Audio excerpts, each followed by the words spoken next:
It is the distant future, the year 1947, and there is only Konflict. Konflict 47 2.0 will be here very soon, and the new edition of the game maintains its biggest draw for new players, fielding your heroes, horrors, monsters, and mechs alongside your existing bolt-action forces. But what if instead of just bolting on some K-47 units to our World War II armies, we could more thoroughly integrate them? What if, say, Lieutenant Richard Winters of the 101st Airborne led Easy Company into Normandy via jump packs? Well, let's jump in.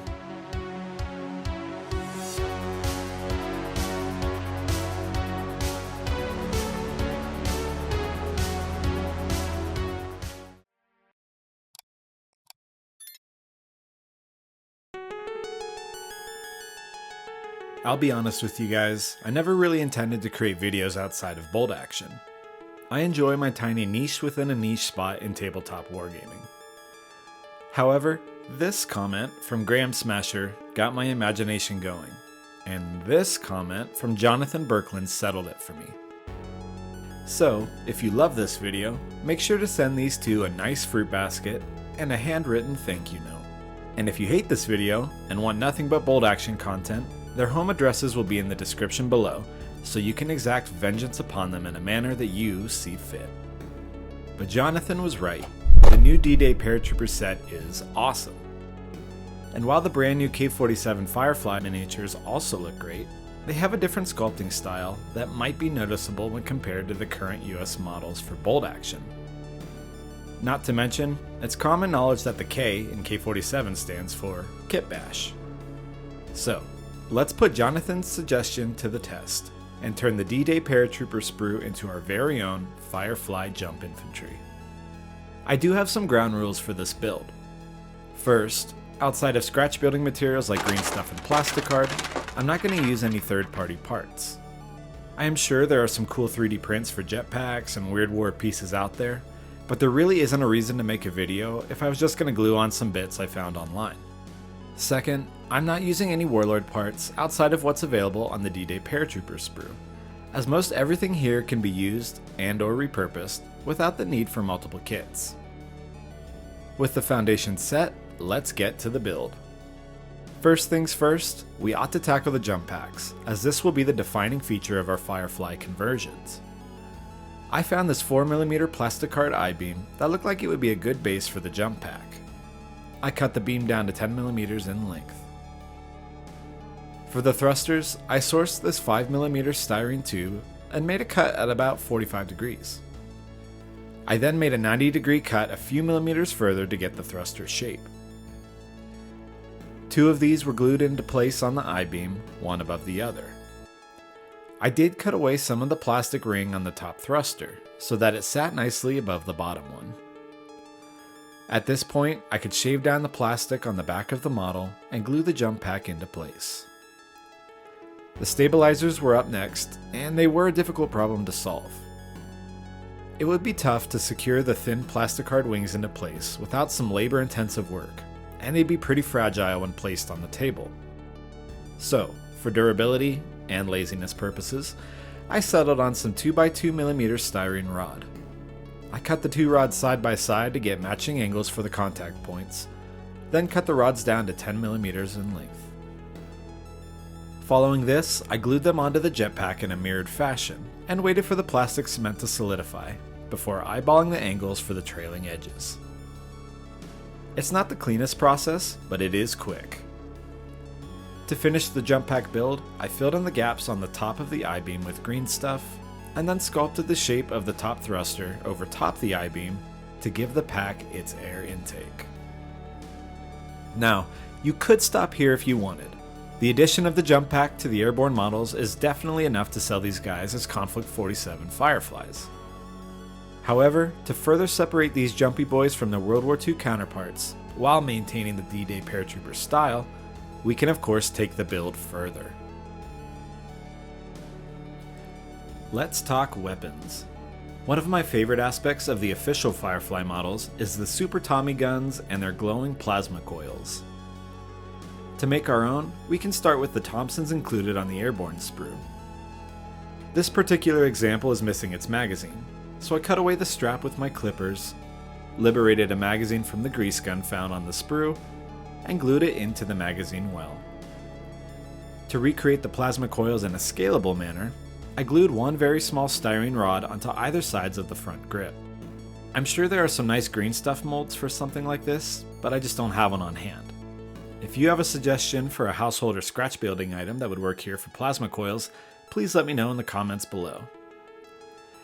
Anyways, the next step was to bulk out the foregrip with green stuff. I placed a blob of putty onto the grip and slowly shaped it into a rectangular form, trying my best to match the dimensions of the existing foregrip that was on the top side of the plasma coils. Once I had this in a shape that I was satisfied with, I pressed the pistol grip I liberated from that ever-useful grease gun into the putty. And with that, the Super Thompson was complete. The official Firefly models come with a small rocket launcher type weapon, so I wanted to make sure my jump troops had one. I started out with the bazooka arm included on the airborne sprue, and removed the weapon from the arm that was carrying it. I decided to bisect the bazooka along this panel, and removed another few millimeters up to this post. I then reattached the bazooka pieces to the arms, doing my best to realign both ends of the weapon. This is easier said than done. Because I am a measure once, cut 13 times type of guy, I was left with an obvious seam in the tube. I covered this up with a small rod of styrene that I softened with plastic cement, which allowed it to wrap around the bazooka tube. Once the glue set, I could attach the rocket launcher to the body.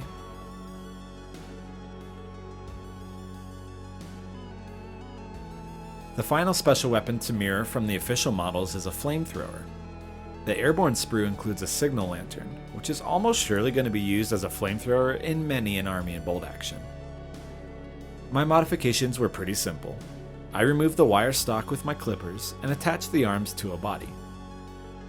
Flamethrowers need a fuel tank, so I called upon the remains of the grease gun one last time, removing the barrel and much of the receiver until all that remained was a cylinder. This was then glued into place on the model's belt.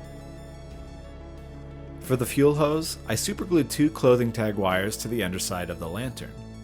I guess one wire represents the fuel line, while the other would carry the propellant. The wires were trimmed to size and the loose ends were superglued to the fuel tank.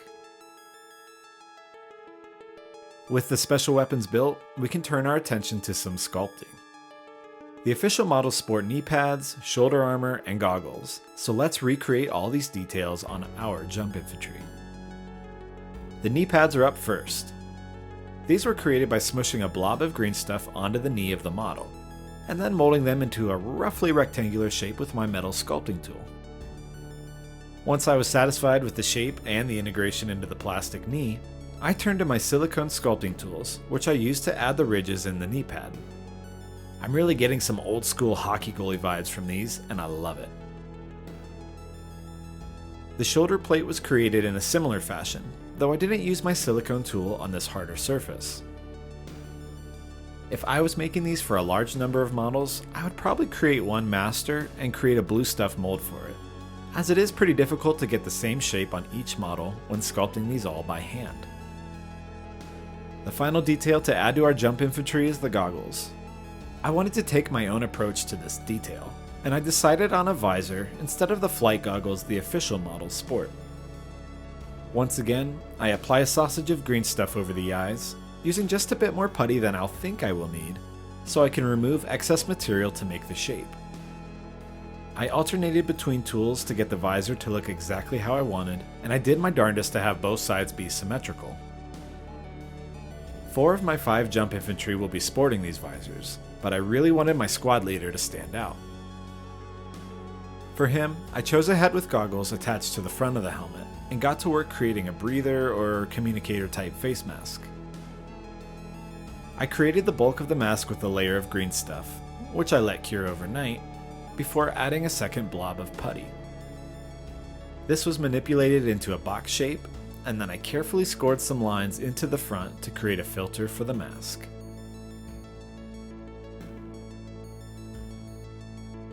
All that was left to do was attach the heads, and after some basing shenanigans, this build was complete.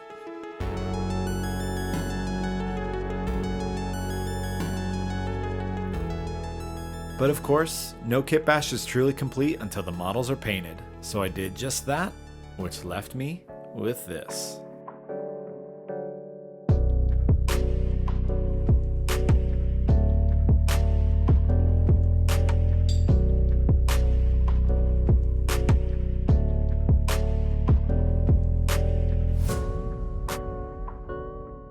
I am really happy with how these turned out. The Rift Tech combined with the Screaming Eagles aesthetic is such a cool theme to build around, and I had a lot more fun than I expected with this process. These steps are simple enough to build a larger squad, or even a few squads, in a relatively quick time frame, especially if you omit some of the extra details I added. Just don't omit the jump pack, that part is pretty important. So am I going to be diving headfirst into Konflict 47? Probably not.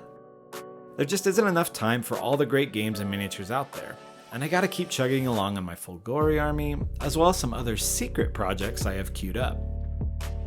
But I hope this can be a catalyst for your own ideas on how to take existing bolt action plastics and bring them into the dark, far future of 1947. If you enjoyed this video and want to see more like it, please leave a like and subscribe to the channel. It tells both me and YouTube that content like this is worth spending the time and effort to create. Until next time.